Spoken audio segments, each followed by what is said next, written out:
अस्सलाम वालेकुम। तो आज की वीडियो है इंट्रोडक्शन टू स्टैटिस्टिक्स कि स्टैटिस्टिक्स क्या है, हिस्ट्री क्या है इसकी, डेफिनेशन क्या है, इसके यूजेस क्या हैं, इसके ब्रांचेस कौन-कौन सी हैं, तो ये सारी चीज़ें आज हम डिस्कस करने वाले हैं। तो बिना टाइम वेस्ट किए चलते हैं वीडियो की तरफ। तो आज के जो हमारे टॉपिक्स हैं उनको एक नज़र देखते हैं। तो हम डिस्कस करेंगे हिस्ट्री ऑफ स्टैटिस्टिक्स को, पॉपुलेशन को, सैंपल को, डेफिनेशन को, uses of statistics in other fields and the branches of the statistics. तो चलते हैं हिस्ट्री की तरफ। History. The statistics words comes from the Latin word status, Italian word statista, German word statistics, and the French word statistic. Means a political state or information useful for the state, such as information about population of state, including human, animals, products, and arm forces. तो पुराने वक्तों में statistics को as a tool इस्तेमाल किया जाता था states के अदाद शुमार का रिकॉर्ड रखने के लिए। तो ज़ाहिर बात है कि जो रूलर्स थे स्टेट्स के, उनके लिए ये चीज़ें इंपॉर्टेंट थी कि उनके स्टेट में कितने लोग रहते हैं, उनके कितने एनिमल्स हैं, उनकी जो मैन्युफैक्चरिंग है वो क्या है, तो वो किस तरह की प्रोडक्ट जो है वो मैन्युफैक्चर कर रहे हैं, उन्हें क्या चीज़ें इंपोर्ट करनी है, और उसके अलावा जो मेन फैक्टर है आर्म्ड फोर्सेस, कि उनके पास कितने जंगजू हैं। इसके अलावा वो दूसरी सल्तनतों का भी डाटा ज़ाहिर बात है रखते थे कि इन केस अगर कोई जंग की सूरत पैदा होती तो उन्हें पता हो कि उनकी जो आर्म्ड फोर्सेस हैं और जो उनकी अपोजिशन है उनकी आर्म्ड फोर्सेस में क्या डिफरेंस है, उनको क्या इम्प्रूवमेंट करनी चाहिए। तो स्टैटिस्टिक्स को स्टार्टिंग में इस सेंस में यूज़ किया जाता था। तो वर्ड स्टैटिस्टिक्स को फर्स्ट टाइम जो है गॉडफ्रेड एकेनवाल ने यूज़ किया था in the middle of the 18th century as a science of statecraft concerning the collection and the use of data by state. तो गॉडफ्रीड एकेनवाल जो कि German scientist हैं, इन्होंने वर्ड स्टैटिस्टिक्स को first time use किया था in the middle of the 18th century as a science of state crafts. लेकिन वक्त के साथ साथ चीज़ें इम्प्रूव होती गई, एडिशन होता गया, डिफरेंट साइंटिस्ट आए, उन्होंने सर्च की, उन्होंने चीज़ें ऐड की। तो अब जो स्टैटिस्टिक्स है एक बहुत ही वाइड फील्ड है। तो हिस्ट्री के बाद सारी बात है डेफिनेशन की तरफ आना चाहिए था मुझे, लेकिन मैं डेफिनेशन से पहले पॉपुलेशन और सैंपल को डिस्कस करूंगा ताकि आप जो डेफिनेशन है एक अच्छे तरीके से समझ सकें। तो पॉपुलेशन वर्ड जैसे आप पढ़ेंगे आपके जहन में जो पहली चीज़ आएगी वो आएगी आबादी, लेकिन यहाँ जो बात है आबादी की नहीं, ये स्टेटिस्टिकल पॉपुलेशन की हो रही है। तो स्टेटिस्टिकल पॉपुलेशन क्या है, आप डेफिनेशन देखें जरा इसकी। The population is the totality or aggregate of objects having some common characteristics of interest. कि पॉपुलेशन आपके पास मजमुआ है, टोटल है ऑब्जेक्ट्स का, चीज़ों का, जिनमें कुछ ना कुछ खसूसियात जो हैं वो सेम पाई जाती हैं और आप उसमें इंटरेस्टेड हैं। For example I may be interested in the number of bulbs manufactured by a company, number of bikes manufactured by a company, और the number of houses in a certain area. तो ये सारे जो मेरे पास होंगे ये population कहलाएगी, कि जिसके बारे में आप इंटरेस्टेड हैं, जिसको आप स्टडी करना चाहते हैं। तो ये जो सारी चीज़ें होंगी ये पॉपुलेशन होंगी। इसकी एग्जांपल्स देखते हैं। For example, all students of first year at a college, number of patients in a hospital, the blood in the body। जो आपकी बॉडी में ब्लड है ये भी एक पॉपुलेशन है, ब्लड पॉपुलेशन। तो आई होप सो कि पॉपुलेशन क्लियर हो गया होगा। अब नेक्स्ट पे चलते हैं सैंपल पे। Sample is a small part of population which is selected with the expectation that it will represents the population characteristics। तो सैंपल क्या है, आपके पास एक स्मॉल पार्ट है पॉपुलेशन का जिसको हम सिलेक्ट करते हैं विद द एक्सपेक्टेशन कि ये पॉपुलेशन को रिप्रेजेंट करेगा। तो कई जगहों पे सैम्पलिंग वैसे ज़रूरी होती है। तो इंशाल्लाह ये हम जो सैम्पलिंग का कंसेप्ट है ये आने वाली वीडियोस में डिस्कस करेंगे। फिलहाल आप सैंपल को समझ लें कि सैंपल एक स्मॉल पार्ट है जो पॉपुलेशन से लिया जाता है विद द एक्सपेक्टेशन कि ये पॉपुलेशन को रिप्रेजेंट कर रहा है। इसकी एग्जांपल्स देख लें। अब मैं इंटरेस्टेड हूँ as of the first year students of any college. अब उस कॉलेज में अगर 1000 स्टूडेंट्स थे तो मेरे पास ना इतना टाइम है ना इतने सोर्सेज हैं कि मैं 1000 स्टूडेंट्स के पास जाऊं और वन बाय वन सबसे मैं उसकी एज पूछूं। तो अब मैं क्या करूंगा, मैं उन 1000 में से सिर्फ 100 को सिलेक्ट कर लूंगा और पूरी पॉपुलेशन के अबाउट कंक्लूजन दे दूंगा कि उनकी भी जो एवरेज एज है वो ये है। ठीक है। तो ये होता है सैंपल के आप छोटा सा पार्ट लेते हैं सैंपल का और पूरे पॉपुलेशन के अबाउट बता देते हैं। तो taking a blood sample of patient, तो इसमें भी आप यही करते हैं कि एक स्मॉल पार्ट लेते हैं ब्लड का और पूरे ब्लड के बारे में बता देते हैं।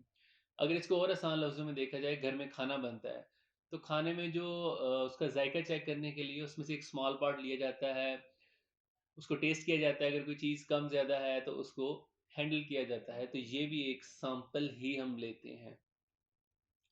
तो उम्मीद करता हूँ कि पॉपुलेशन और सैंपल क्लियर हो गए होंगे, तो इसलिए अब चलते हैं नेक्स्ट टॉपिक पे। That's the definition of statistics. Statistics is a branch of science which deals with the collection of data, analysis of data, presentation of data, and making conclusions about the data, and also drawing inferences about population without examining each unit of population or by taking a small part of the population. तो आप इसको simple इस definition को ऐसे भी लिख सकते हैं, statistics is the branch of science which deals with collecting, analysing, presenting and interpreting the data. लेकिन यहाँ मैंने कंसेप्ट को क्लियर करने के लिए डेफिनेशन को ज़रा एक्सपेंड कर दिया है। अब इसको ज़रा देखते हैं, पार्शली देखते हैं। तो statistics is the branch of science which deals with the collection of data. The first part is collection of data. Collection of data is not a easy job, क्योंकि इसके लिए आपको एक प्रॉपर क्वेश्चनायर डिज़ाइन करना पड़ता है ताकि जो रिस्पॉन्स रेट है वो अच्छा रहे। तो इम्पोर्टेंट चीज़ है कलेक्शन ऑफ डाटा, तो जो आपके पास क्वेश्चनायर है वो एक अच्छा क्वेश्चनायर होना चाहिए। तो नेक्स्ट है analysis of data. Analysis of data में आप क्या करते हैं, जो डाटा आपने कलेक्ट किया होता है, जो प्राइमरी डाटा होता है, उस पर डिफरेंट स्टेटिस्टिकल टूल्स लगाते हैं यूजिंग डिफरेंट सॉफ्टवेयर्स और मैनुअली। तो एनालिसिस करते हैं आप डाटा का जो रिक्वायरमेंट होती है आपकी स्टडी की। तो एनालिसिस ऑफ डाटा के बाद जो चीज़ें हैं, presentation of data and making conclusion about data, तो इसको हम कंसिडर करेंगे एक ही चीज़। तो उसमें आपने डाटा कलेक्ट कर लिया, एनालिसिस कर लिया, उसके बाद आप क्या करेंगे, डाटा को प्रेजेंट करेंगे और कंक्लूजन देंगे कि जो आपकी स्टडी है उसकी जो फाइंडिंग्स हैं वो ये हैं। और मेरे नज़दीक अच्छा स्टैटिस्टिशियन वो है जो डाटा को इस तरह समराइज़ करे कि डाटा खुद बोले कि वो क्या बताना चाह रहा है। ठीक है, तो जो प्रेजेंटेशन है ये ग्राफिकल प्रेजेंटेशन भी हो सकती है, न्यूमेरिक भी हो सकती है, वो आप कंक्लूजन से ज़ाहिर बात है क्लियर हो जाएगा। तो जो सेकंड पार्ट है इस डेफिनेशन का वो है also drawing influences about the population without examining each unit of population और by taking a small part of the population. तो इस पार्ट में आपने क्या करना होता है, जैसे अभी मैंने आपको पॉपुलेशन और सैंपल का बताया, आप क्या करते हैं, एक स्मॉल पार्ट लेते हैं पॉपुलेशन से और उसकी बेस पे आप पूरे डाटा के अबाउट बता देते हैं। ये एग्जांपल मैं आपको दे भी चुका हूँ कि आपके पास 1000 स्टूडेंट्स से उनमें से 100 सेलेक्ट किया और आपने पूरी पॉपुलेशन के अबाउट बता दिया कि ये इनकी जो एवरेज एज है फर्स्ट ईयर स्टूडेंट्स की of a certain college is this. उम्मीद करता हूँ कि डेफिनेशन जो है ये क्लियर हो गई होगी। तो अब नेक्स्ट चलते हैं, uses of statistics in other fields. Statistics बहुत वाइडली यूज होती है, बहुत सी फील्ड्स में यूज होती हैं। यहाँ मैंने कुछ कंसीडर कर लिए हैं, एस्ट्रोनॉमी है, मेडिकल साइंसेज में एज अ बायोस्टैट्स बहुत ज़्यादा यूज़ है स्टैट्स का। इसके अलावा मैथमेटिक्स में भी यूज़ है। नेक्स्ट है कंप्यूटर साइंस। कंप्यूटर साइंस में स्टैटिस्टिक्स का बहुत ही वाइडली यूज़ है आजकल। जैसे आपके पास स्मार्टफोन्स हैं तो उसमें आप देखें आजकल आपके पास एआई कैमरास आ रहे हैं, एआई गैलरीज होंगी, और भी बहुत सारे एआई फीचर्स हैं। एआई मतलब आर्टिफिशियल इंटेलिजेंस। तो आर्टिफिशियल इंटेलिजेंस में स्टैटिस्टिक्स जो है ये बहुत अहम किरदार अदा कर रहा है। उसके अलावा डाटा साइंस है, मशीन लर्निंग है, तो उसमें भी जो स्टैटिस्टिक्स है बहुत ज़्यादा यूज़ हो रही है। इसके अलावा केमिस्ट्री में है, उनके एक्सपेरिमेंट्स को मेजर करने के लिए। डेमोग्राफी है आपके पास, इकोनोमेट्रिक्स है, इकोनॉमिक्स में बहुत यूज़ हो रहा है इसका, जियोग्राफी है, फिजिक्स है। इसके अलावा भी बहुत सी फील्ड्स हैं जहाँ स्टैट्स यूज़ हो रही है। नेक्स्ट है जी ब्रांचेस ऑफ स्टैटिस्टिक्स। तो मेन जो स्टैटिस्टिक्स की ब्रांचेस हैं वो दो ब्रांचेस हैं, that's the descriptive statistics and the inferential statistics. तो देखते हैं डिस्क्रिप्टिव स्टैटिस्टिक्स क्या है। डिस्क्रिप्टिव बेसिकली वर्ड जो निकला है ये डिस्क्राइब से निकला है कि आप डाटा को डिस्क्राइब करें कि डाटा क्या बता रहा है। आपके पास रॉ डाटा है, आपने उस पर डिफरेंट स्टैटिस्टिकल टूल्स लगाए। Descriptive statistics comprises those methods concerned with collecting and describing a set of data so as to yield meaningful information। तो डिस्क्रिप्टिव में आप करते क्या हैं, जो आपके पास रॉ डाटा होता है उस पर डिफरेंट टेक्निक्स आप अप्लाई करते हैं, उनके चार्ट्स बनाते हैं, ग्राफ्स बनाते हैं, उसको इस तरह से आप समराइज करते हैं कि वो कुछ मीनिंगफुल इंफॉर्मेशन शो करवाए। जैसे अभी हमने डिस्कस किया कि 1000 में से आपने 100 स्टूडेंट्स का डाटा लिया या और उसको आप लिखते गए हैं, तो अब वो आपको डाटा कुछ मज़े का नहीं लगेगा, रॉ डाटा होगा, वो कुछ आपको नहीं बताएगा। तो क्या है, हम डिस्क्रिप्टिव स्टैटिस्टिक्स यूज़ करते हैं, उनकी ग्रुपिंग कर लेंगे, फ्रीक्वेंसीज फाइंड करेंगे, और भी जो टेक्निक्स अप्लाई कर सकते हैं, मीन मीडियन मॉड, जो भी रिक्वायरमेंट होगी वो अप्लाई करेंगे, ताकि जो डाटा है एक मीनिंगफुल फॉर्म में आ जाए और उसे समझने में आसानी हो। ठीक है।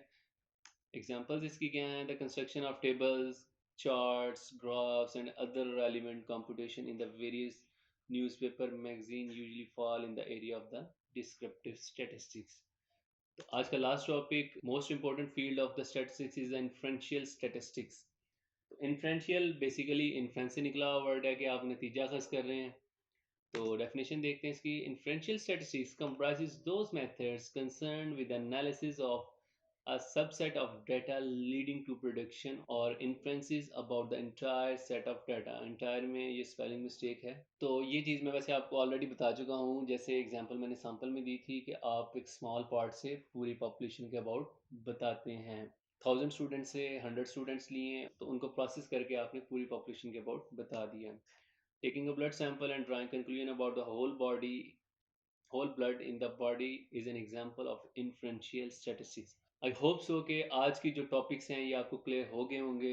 अगर अभी भी आपको किसी चीज़ में प्रॉब्लम है तो आप कमेंट सेक्शन में बता सकते हैं। इंशाल्लाह मैं कोशिश करूँगा कि उस टॉपिक पे वीडियो बनाऊँ और आपके जो कन्फ्यूजन है वो क्लियर करूँ। वीडियो को लाइक नहीं किया तो यार वीडियो को लाइक कर दें, चैनल को सब्सक्राइब करें और बेल आइकन दबाएं, ताकि आप आने वाली वीडियो के साथ कनेक्टेड रहें। Thank you. अल्लाह हाफिज़।